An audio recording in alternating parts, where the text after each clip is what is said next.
ये क्लास 12 का ज्योग्राफी है जिसमें हम आज देखेंगे यूनिट 1 में है कि ज्योग्राफी क्या होता है, उससे और सब्जेक्ट से वो कैसे रिलेटेड है। तो ये सब हमें सबको पता होता है कि ज्योग्राफी सब सब्जेक्ट से रिलेटेड है, हिस्ट्री से भी रिलेटेड है, इकोनॉमिक्स से भी रिलेटेड है। और जो भी सब्जेक्ट आप ले लो, साइंस आधा साइंस भी है ये, क्योंकि देखते हैं कहाँ पर कितना किसका कंट्रीब्यूशन है, अर्थ कैसे बना हुआ है, एटमॉस्फेयर कैसे है, कौन सा गैसेस है इसमें, मॉलिक्यूल कैसे रिएक्ट करते हैं, कैसे क्या होता है, ये सब से रिलेटेड है ज्योग्राफी। तो अब हम इसका यूनिट 2 पहले शुरू करेंगे। तो origin and evolution of earth, बहुत इंटरेस्टिंग चैप्टर होने वाला है ये, कि इसमें अर्थ कैसे बना है। अर्थ में अर्थ के साथ हम देखेंगे यूनिवर्स, गैलेक्सी, स्टार, फिर लाइफ कैसे इसमें आया। हम जैसे सोचते हैं ना कभी कभी, कैसे समुद्र में पानी आ गया, अर्थ में लाइफ क्यों एग्जिस्ट करता है और किसी प्लानट पे क्यों नहीं करता है, प्लानट कैसे बना। तो सारा चीज़ हम इसमें देखेंगे बहुत शुरुआत से। अब ये तो पहले से बना हुआ है, पर हम एक हाइपोथेटिकल बातें हैं, या फिर जो भी साइंटिस्ट हैं वो सोचे हुए हैं कि ऐसे ऐसे ऐसे ऐसे हो सकता है। तो एक साइंटिस्ट नहीं, बहुत सारे साइंटिस्ट मिलकर अपना ऑब्जर्वेशन यहाँ पे रखे हुए हैं। उसको हम धीरे धीरे समझेंगे, कैसे अर्थ बना, प्लानेट और लाइफ कैसे आया, लिथोस्फीयर कैसे बना, पानी कैसे आया, एयर में ऑक्सीजन क्यों है और गैस क्यों नहीं है, और लाइफ क्यों एग्जिस्ट करता है यहाँ पे। तो एक एक करके हम यहाँ समझेंगे। तो चलिए शुरू करते हैं। अगर आपको पसंद आए लेक्चर तो आप लाइक कर सकते हो, और जहाँ समझ में नहीं आया वो पूछ भी सकते हो आप। तो शुरू करते हैं अब। तो सबसे पहले देखते हैं the origin and evolution of earth. तो हम पहले देखते हैं ओरिजिन ऑफ द अर्थ। तो आपको 5 बातें याद रखनी है। अगर आप NCERT ये है ज्योग्राफी और क्लास 11 का, तो ये कंपटीशन के पॉइंट ऑफ व्यू से भी बहुत इंपॉर्टेंट है। और अगर आप इस क्लास में हो तो भी आपको अगर पढ़ने में प्रॉब्लम होता है इस चैप्टर को, तो आप इसे समझ लो, फिर एकदम से समझ में आ जाएगा, कोई कन्फ्यूजन नहीं होगा। क्योंकि बुक पढ़ोगे तो बहुत कॉम्प्लिकेटेड लगेगा, यहाँ बहुत सिंपल वे में समझाया हुआ है। आप एक बार देखोगे तो समझ में आएगा। बुक को आप एक बार पढ़ना, एक बार ये वीडियो देखना, तो आपको अंतर पता चल जाएगा। तो ये है। तो अब शुरू करते हैं। Origin of the Earth. Earth क्या होता है, जिसपे हम, वह एक ऐसा प्लानट है जिसमें हम रहते हैं। तो अर्ली थ्योरी। अब हमें 5 लोगों का ये बात याद रखना है, 5 साइंटिस्ट का। तो सबसे पहले हम एक एक करके देखते हैं। Immanuel Kant. इमैनुअल कांत आपको बहुत जगह आएगा, तो आप समझना, ये एक जर्मन फिलोसोफर थे। उनको सपोर्ट कर रहे थे लैपलस, जो मैथमेटिशियन है, 1796 में। ओरिजिन ऑफ अर्थ का दो थ्योरी है, एक है अर्ली थ्योरी और एक है मॉडर्न थ्योरी। पहले हम अर्ली थ्योरी डिस्कस करेंगे, फिर मॉडर्न थ्योरी डिस्कस करेंगे। तो अर्ली थ्योरी में सबसे पहले हम पढ़ेंगे इमैनुअल कांत के बारे में। तो इमैनुअल कांत और लैपलस ये दोनों सपोर्ट करते थे एक दूसरे को। ये अर्ली थ्योरी है। इसमें कहा गया था नेबुला हाइपोथेसिस।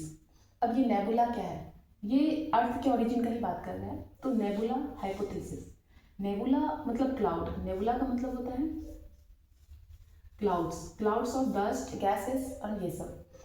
तो इनका जो थ्योरी था इमैनुअल कांत और लैपलस का, उन्होंने कहा था कि जो प्लैनेट बना हुआ है, जो अर्थ बना हुआ है, अर्थ भी प्लैनेट है, वो एक क्लाउड है। क्या है, नेबुला है। किसका, यूथफुल सन का। जब सन बहुत यंग था, यूथफुल सन का मतलब होता है यंग, जब सन बहुत यंग था तो उसके आसपास एक क्लाउड था, एसोसिएटेड क्लाउड। वो क्लाउड बाद में कंडेंस होने के बाद क्या बन गया, प्लैनेट, जो सन के चारों ओर घूमते रहता है। ये भी अपने आप घूम रहा था। जो ये सन है ना, सन भी अपने एक्सिस पे घूम रहा था, यूथफुल सन भी घूम रहा था अपने एक्सिस पे, और इसके चारों तरफ कुछ क्लाउड थे, नेबुला। वो नेबुला बाद में कंडेंस होकर के प्लैनेट बनाए। तो ये इमैनुअल कांत का थ्योरी था, जिसे कहते हैं nebula hypothesis. Planet are formed out of the material associated with youthful sun. तो ये था लैपलस और इमैनुअल कांत। इमैनुअल कांत ज़्यादा फेमस है, इसका नाम याद रखिएगा। इसको लैपलस सपोर्ट करते थे 1796 में। ये है अर्ली थ्योरी। नेक्स्ट है इसी का मॉडिफिकेशन, इसी चीज को, जो नेबुला थ्योरी था उसी को मॉडिफाइड करके एक दो साइंटिस्ट आए, ओटो स्कैमिडिथ एंड, वो रसिया से थे, और था कार्ल वाजिस्कर। ओटो एंड कार्ल, ये बुक में थोड़ा बाद में दिया हुआ है, पर मैं इसे एक साथ लिख के ले लाई हूँ ताकि बहुत इजीली समझ में आ जाए। तो 2 नाम याद रखना है पहले आपको, इमैनुअल कांत और लैपलस। फिर इसी नेबुला थ्योरी को और थोड़ा सपोर्ट कर रहे थे कौन, Otto and Carl, Otto Schmidt and Carl Weizsacker. वो कह रहे थे कि जो यूथफुल सन के आसपास जो क्लाउड है, जिसे हम नेबुला कह रहे हैं, इमैनुअल कांत तो कह देते क्लाउड है, वो किसी चीज का भी हो सकता है, डस्ट, गैस, कोई भी गैस। पर ओटो और कार्ल, इन्होंने कहा था स्पेसिफिक गैस। वो गैस कौन सा है, हाइड्रोजन और हीलियम। वो गैस कौन सा है? हाइड्रोजन और हीलियम। इमैनुअल कांत कहे थे कि एक क्लाउड होता है जिसे नेबुला कहते हैं, इसमें कोई भी गैस, ये गैस स्पेसिफिक नहीं बताए थे, पर ओटो एंड कार्ल बोले थे कि जो क्लाउड है वो किसका है? हाइड्रोजन का है और हीलियम का है। ये किसने कहा था? कार्ल और वजिस्कर। दो आदमी का बात खत्म। एक और थ्योरी आता है फिर, चैम्बरलिन एंड मॉल्टेन। ये समझ में आ गया? समझ में आ गया? खुद से भी आप नोट्स बना सकते हो अगर यहाँ नहीं दिख रहा हो ठीक से तो। हम लोग 5 लोगों का बात देखेंगे, 2 हो गया, अब तीसरा बात है।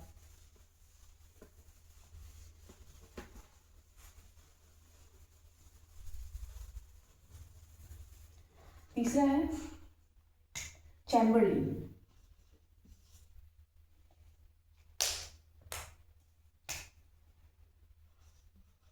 तीसरा है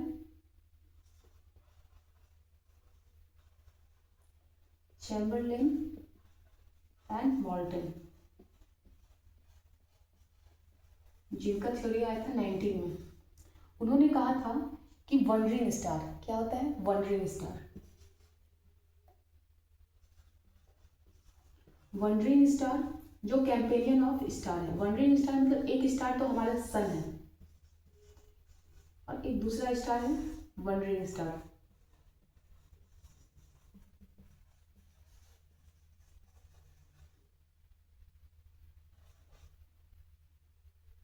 वो बोल रहे थे ये जो स्टार है ये आसपास घूम रहा था, आसपास के, इसको अप्रोच किया। अप्रोच करके जो ये हमारा सन था वो इस तरीके से सिगार शेप में चला गया, सिगार शेप में, इसके ग्रेविटेशन से। फिर क्या हो गया बाद में? ये कहीं मूव हो गया। मूव होने के बाद जो ये सिगार शेप था वो सेपरेट हो गया सन से,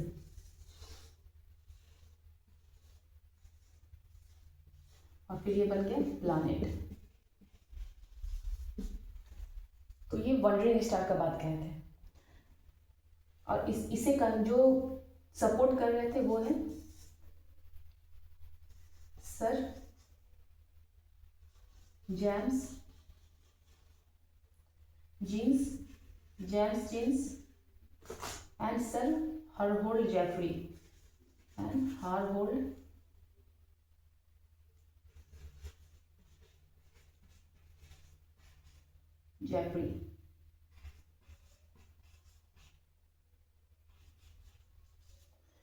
ये 4 लोग का नाम हो गया।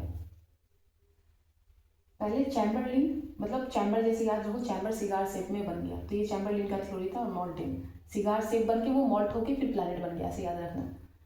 चैम्बरलिन मतलब चैम्बर जैसा बन गया वो सिगार शेप, फिर मॉल्ट हो गया, नहीं मॉल्टिन, फिर ये उस चैम्बर में जीन्स का दुकान हो, ऐसे याद रख सकते हो, सर जेम्स जीन्स एंड हारहोल्ड, वो जीन्स पहन के हार गए, हारहोल्ड जेफरी।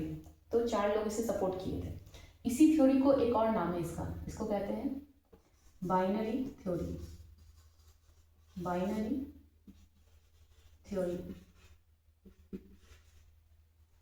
थ्योरी का मतलब क्या होता है? Companion of the sun have been coexisting, मतलब कैंपेनियन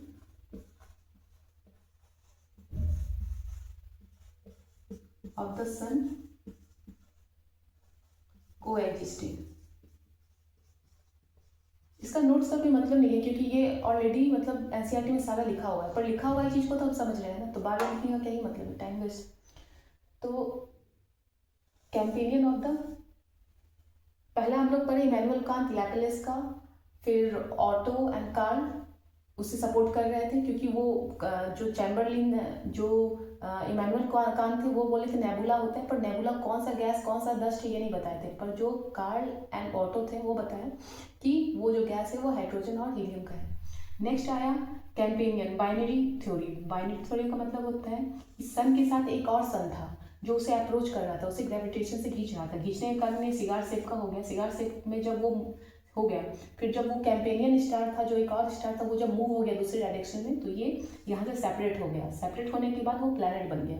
इसे जो चैम्बरलिन और मॉल्टन को जो सपोर्ट कर रहे थे वो थे sir James Jeans and Harold Jeffrey. तो ये था, इसे बाइनरी थ्योरी भी कहते हैं क्योंकि एक कैंपेनियन स्टार को एग्जिस्ट एक साथ एग्जिस्ट करता है, इसे बोलते हैं बाइनरी थ्योरी। तो ये हमारा अर्ली थ्योरी खत्म हो गया। इसमें कुछ डाउट हो तो अब पूछो। नेक्स्ट मॉडर्न थ्योरी देखते हैं।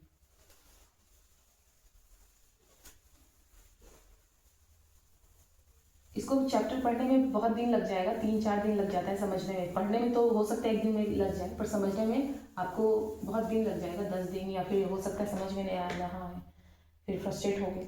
इसलिए मैं खुद भी ये चीज़ फेस की हूँ, तो मैं सोची एक बहुत सही तरीके से मैं समझाऊँ लोगों को, ताकि मैं प्रॉब्लम फेस की हूँ वो कोई और ना करे। अब मैं करती हूँ मॉडर्न थ्योरी। ये था early theory, origin of Earth ही चल रहा है अभी। पहले था अर्ली थ्योरी, जो 4 लोग के बारे में बात हमने किया। एक था नेबुलर थ्योरी और बाइनरी थ्योरी। अब हम पढ़ेंगे मॉडर्न थ्योरी।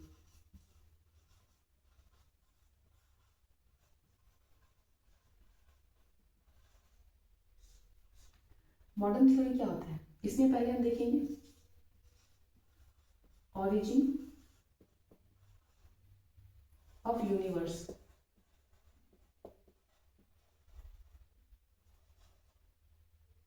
इसमें कहा गया था कि हम प्लैनेट को क्यों ढूंढ रहे हैं। हमको ओरिजिन पता करना है प्लैनेट को, तो सबसे पहले हमको यूनिवर्स देखना पड़ेगा। साइंटिस्ट बोले कि हम प्लैनेट तो ऊपर ऊपर समझने से कोई मतलब नहीं है, हम पहले देखते हैं कि यूनिवर्स कैसे बना। क्योंकि यूनिवर्स के अंदर में ही तो गैलेक्सी, फिर गैलेक्सी के अंदर ही तो स्टार है, और स्टार के आसपास ही तो प्लैनेट है। हमने पिछले पिछले क्लासेस में पढ़ा 6 में कि यूनिवर्स होता है।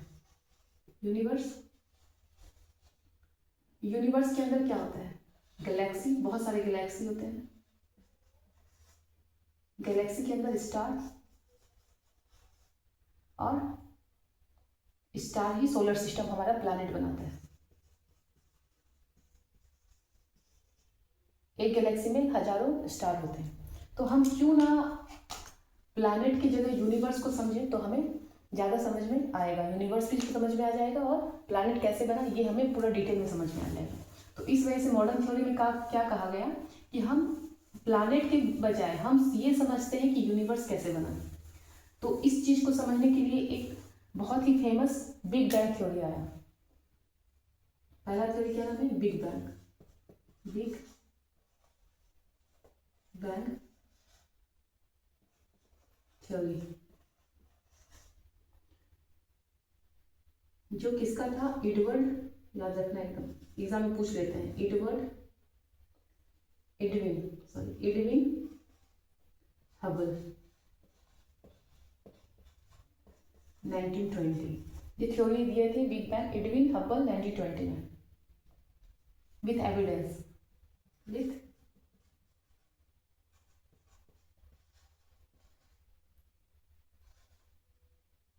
that the universe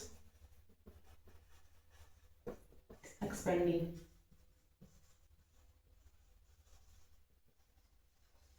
Edward Hubble ने कहा था कि जो यूनिवर्स है वो लगातार एक्सपेंड हो रहा है, जैसे बलून, जब हम बलून में गैस भरते हैं वो जैसे एक्सपेंड होता है उसी तरह एक्सपेंड हो रहा है। उन्होंने कहा था कि वो एक्सपेंड होने के कारण जो गैलेक्सी के बीच में जो डिस्टेंस है वो बढ़ते जा रहा है। ठीक, पर अभी हम देखते हैं कि ये थोड़ा पार्शियली करेक्ट है। क्यों, क्योंकि मान लो ये बलून है,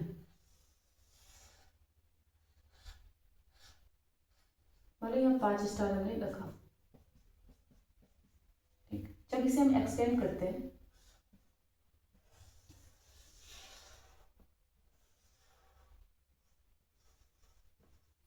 तो ये 5 था, तो ये इसका डिस्टेंस,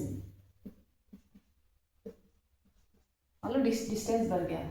उन्होंने कहा चलो ठीक है, एक्सपेंड हो रहा है, धीरे धीरे बीच का डिस्टेंस बढ़ रहा है, पर ऑब्जर्वेशन से ये पाया गया कि ये जब हम इसे एक्सपेंड हो रहा है, ये यूनिवर्स, ये मान लो यूनिवर्स है, ये गैलेक्सी, यूनिवर्स एक्सपेंड हुआ, डिस्टेंस बिटवीन ये बढ़ गया, गैलेक्सी के बीच में डिस्टेंस बढ़ गया। पर जब हम उसको एक्सपेंड करते हैं, बलून फुलाते हैं, तो इसका भी जो एरिया होता है वो बढ़ जाता है। एरिया क्या होता है, इंक्रीज होता है, पर ये ऑब्जर्वेशन में इसके कंसीडर नहीं किया गया। वो इसमें बस कहा गया कि डिस्टेंस बिटवीन गैलेक्सी बढ़ जाएगा, पर गैलेक्सी खुद पे नहीं बढ़ेगा। इसलिए ये वाला थ्योरी जो है वो पार्शियली करेक्ट है। क्या है, पार्शियली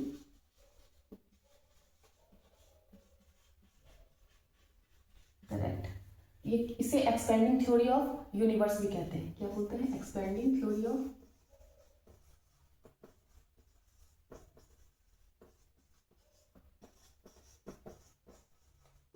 यूनिवर्स। इसमें कहा गया था कि यूनिवर्स कंटिन्यूअसली एक्सपेंड हो रहा है, पर ये पार्शली करेक्ट क्यों है? क्योंकि ये कहा गया था Galaxy between distance between Galaxy वो बढ़ रहा है, पर गैलेक्सी खुद इटसेल्फ वो एक्सपेंड हो रहा है। ये इसमें ऑब्जर्वेशन में कंसिडर नहीं किया गया था, इस वजह से ये क्या है? पार्शली करेक्ट है, जिसका बिग बैंग थ्योरी है, जिसका था एडविन हबल का था। ठीक, अब कुछ अपना ये पॉस्टुलेट दिए, ये था बेसिक चीज था, वो क्या कहते हैं, पर इसका कुछ बिग बैंग थ्योरी का कुछ पॉस्टुलेट है जो बहुत ध्यान से आपको समझना है।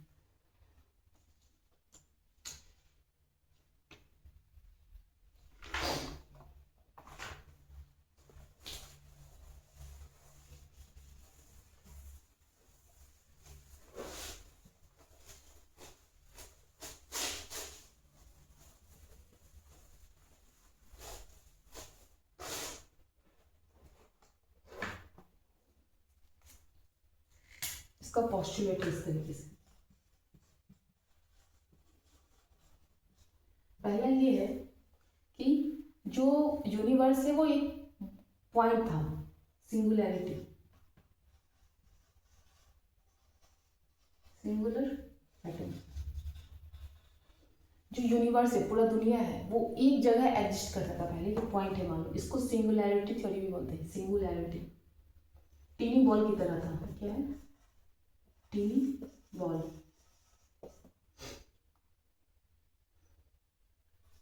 ये पूरा यूनिवर्स मान लो एक पॉइंट में समाया हुआ है। ये क्या है?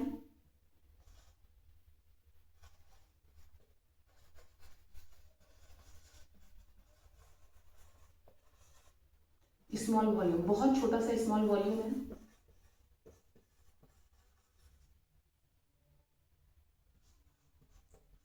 इनफाइनाइट टेम्परेचर, टेम्परेचर बहुत इनफाइनाइट है, infinite temperature, infinite density, infinite density.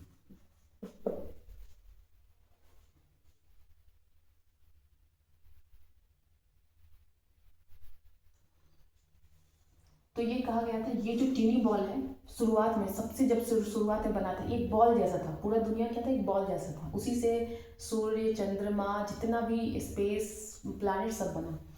तो ये था जो कि बहुत ज़्यादा वॉल्यूम था इसमें, डेंसिटी बहुत अधिक था, टेम्परेचर बहुत ज़्यादा था, पूरा दुनिया इसी में कंसंट्रेटेड था। क्या है? ऑल मैटर, जितना भी मैटर है, ऑल मैटर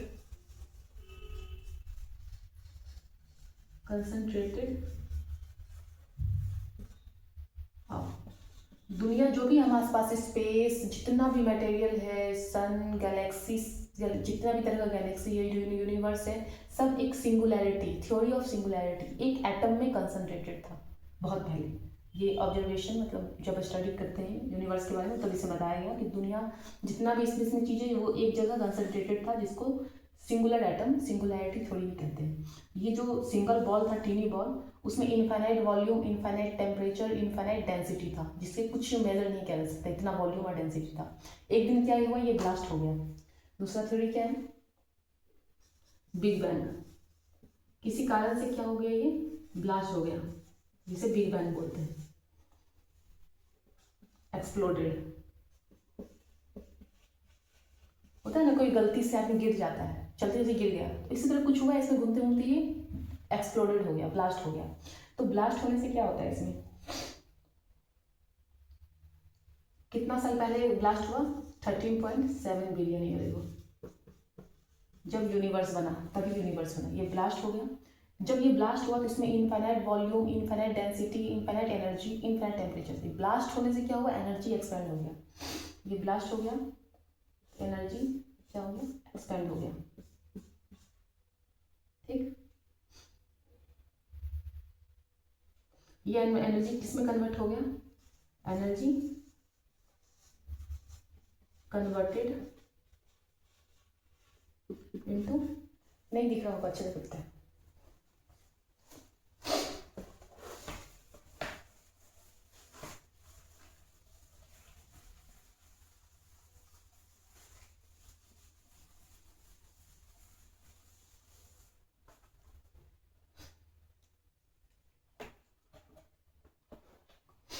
ये क्या था, टीनू बॉल था। Infinite volume, infinite temperature, infinite volume, infinite temperature, infinite density. ये क्या हुआ, बिग बैंग, यानी कि ब्लास्ट हो गया एक दिन। तो ये क्या हो गया, ब्लास्ट। इसका जो एनर्जी था वो किस में कन्वर्ट हो गया, मैटर में, कन्वर्टेड इनटू मैटर। जब कोई चीज बहुत बहुत ज्यादा घूमते एनर्जेटिक रहता है तो वो नहीं दिखता है, फिर धीरे धीरे जब वो कूल होता है तो हमें दिखने लगता है, वो मैटर बन जाता है। एनर्जी मैटर एक ही चीज है, जब कोई मैटर बहुत ज्यादा एनर्जेटिक होता है तो वो हमें दिखता नहीं है, तो उसे हम एनर्जी कहते हैं। ये साइंस का थ्योरी है। ये क्या हुआ, तो धीरे धीरे क्या बन गया, मैटर, मैटर में कन्वर्ट हो गया ये बॉल, जो ह्यूज एनर्जी एक्सप्लोडेड हुआ था। फिर विद इन 3 मिनट, 3 मिनट में क्या हुआ,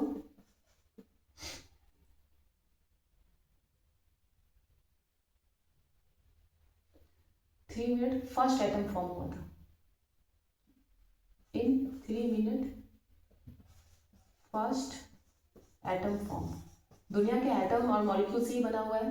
पहला एटम, दुनिया जो पहला एटम हुआ था, ये बिग बैंग ब्लास्ट हुआ था, फिर वो एनर्जी कन्वर्ट हो गया था मैटर में, और 3 मिनट के अंदर, 3 मिनट के अंदर क्या बना था, first atom form.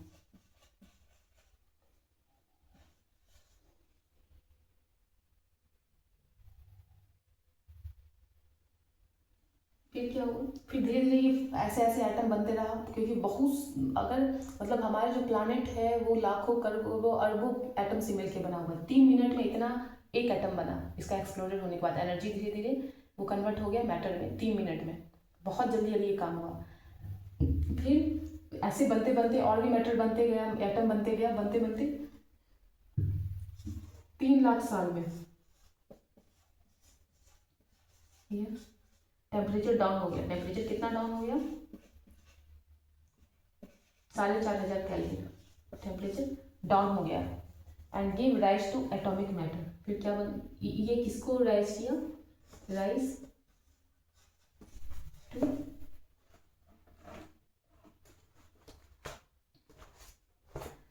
To atomic matter.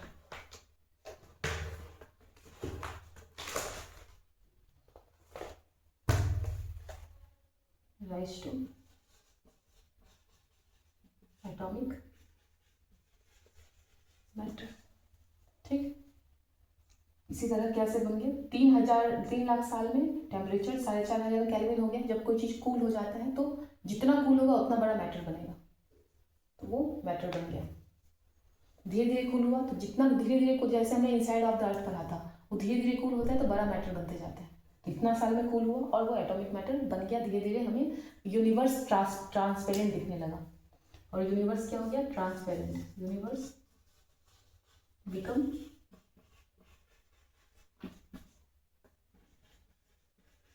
Transparent, मतलब हमें ऐसे करके बीच में दिख रहा है, बीच में सन दिखने लगा, प्लैनेट दिखने लगा, मतलब हमें पता चलने लगा कि कुछ स्पेस जैसा कुछ है। ये हुआ 3 लाख साल के बाद, जब टेम्परेचर डाउन हो गया, कूल बन गया, बॉडी कुछ बॉडी बनने लगा, कुछ मैटर बनने लगा। 3 मिनट में पहला एटम बना था इसका एक्सप्लोड होने के बाद। तो समझ में आ गया थ्योरी ऑफ सिंगुलैरिटी। पहले, सबसे पहले दुनिया में एक पॉइंट था जिसे सिंगुलर कहते हैं। इसे क्या कहते हैं, सिंगुलर एटम। सिंगुलर एटम था, पूरा दुनिया का इनफाइनाइट टेम्परेचर, इनफाइनाइट डेंसिटी, पूरा दुनिया इसमें समाया हुआ था, पूरा यूनिवर्स में समाया था। एक दिन ये एक्सप्लोडेड हो गया। एक्सप्लोड होने के कारण जो एनर्जी निकला, एनर्जी धीरे धीरे कूल हुआ, वो मैटर बन गया। 3 मिनट में पहला आइटम बना था। 3 लाख साल में टेम्परेचर डाउन हुआ और एक बॉडी बनने लगा, अलग अलग मैटर बनने लगा। इससे यूनिवर्स हमें दिखने लगा। ये था सिंगुलैरिटी थ्योरी। कभी कभी इस टाइम पूछते हैं कि सिंगुलैरिटी थ्योरी किससे रिलेटेड है, तो ओरिजिन ऑफ यूनिवर्स से। ये हो गया थ्योरी हमारा। अब हम इसके अलग भी एक थ्योरी, एक साइंटिफिक थ्योरी दी थी। इसे कहते हैं, वो बोले कुछ एक्सप्लोडेड, ये सब नहीं हुआ है। एक और थ्योरी, ये तो समझ में आ गया, एडविन हबल थ्योरी था, 1920 में आया था। ये था किसका, एडविन हबल का। ये थ्योरी किया है एडविन हबल का, जिसे बोलते हैं big bang theory, origin of universe. एक और थ्योरी था जो इसके अपोजिट था, इसके अल्टरनेटिव, क्योंकि हर लोग अपना अपना व्यू देते हैं। कैसे क्या दुनिया बना, तो वो कहते थे, इस थ्योरी का नाम था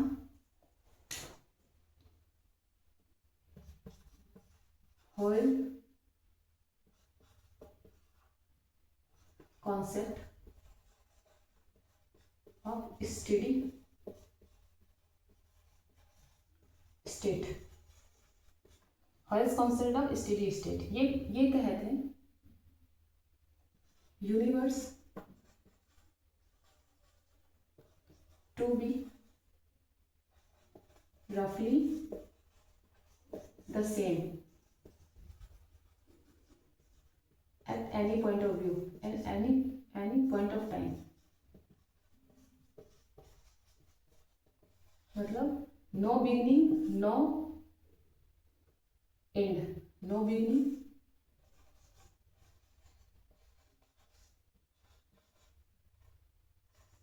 मतलब ये यूनिवर्स शुरुआत से ऐसे ही है और ऐसे ही होते आ रहा है। तो उन्होंने कहा कि और कैसे कैसे ये अपना कंजर्व करता है, बनता है। तो देखो वो बोले, जो इरविन थ्योरी है, उन्होंने कहा था कि मान लो ये 5 है,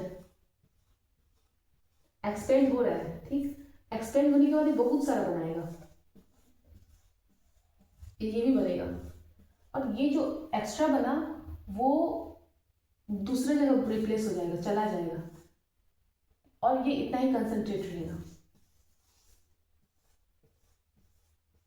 मतलब ये जो यूनिवर्स है वो एक जैसा ही है, पर जिसमें इसमें जो एक्स्ट्रा मैटर बन रहा है एक्सपेंड होने के कारण, वो दूसरी जगह चला जाता है, जो नया नया बॉडी बनता है, और ये अपना डेंसिटी को कांस्टेंट किया रहता है, स्टेट क्या रहता है, इसका ना ही अंत है ना शुरू है, ये कंटिन्यूअस प्रोसेस है। अगर ये बड़ा होते जाता है, एक्स्ट्रा मैटर बनता है, डेंसिटी बढ़ जाता है, और डेंसिटी बढ़ने के कारण क्या होता है, दूसरा जो अलग मैटर बना वो दूसरी जगह रिप्लेस हो जाता है, जो अलग बॉडी बनाता है, अलग प्लैनेट बनाता है, और ये यूनिवर्स अपना कांस्टेंट चलते रहता है। तो ये था steady state, Hoyle's concept of steady state, कि यूनिवर्स ना ही बना है और ना ही खत्म होगा, ये अपना काम कंटिन्यू करते आ रहा है। पर जो वो थ्योरी था, बिग बैंग थ्योरी था, एक्सपेंड थ्योरी, तो वो कहते थे कि अगर इसमें 5 है, ये एक्सपेंड हो रहा है, 5 ही रहेगा इसमें, फिर कितना बड़ा भी हो जाए वो 5 ही रहेगा, और सब बॉडी जो बना था वो एक्सप्लोडेड के कारण बना था।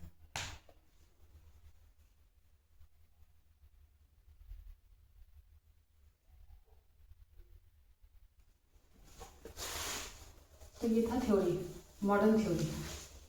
2 थ्योरी था, एक था हॉयल्स स्टेडी कॉन्सेप्ट, जो बोले थे कि यूनिवर्स ना ही बिगिनिंग हुआ है ना ही एंड हुआ है, ये सालों से सालों ऐसे ही चलते आ रहा है, जो एक्स्ट्रा बॉडी बनता है वो रिप्लेस कर देता है, दूसरा जगह चला जाता है, और ये फिर अपना कांस्टेंट रखता है, अपना जो इसका डेंसिटी है उसे।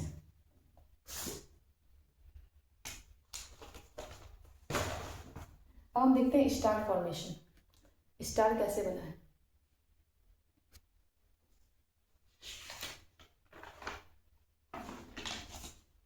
हम इस वीडियो में बस यहाँ यूनिवर्स तक का रखते हैं, फिर हम नेक्स्ट वीडियो में देखेंगे कि स्टार कैसे बना है, ठीक है।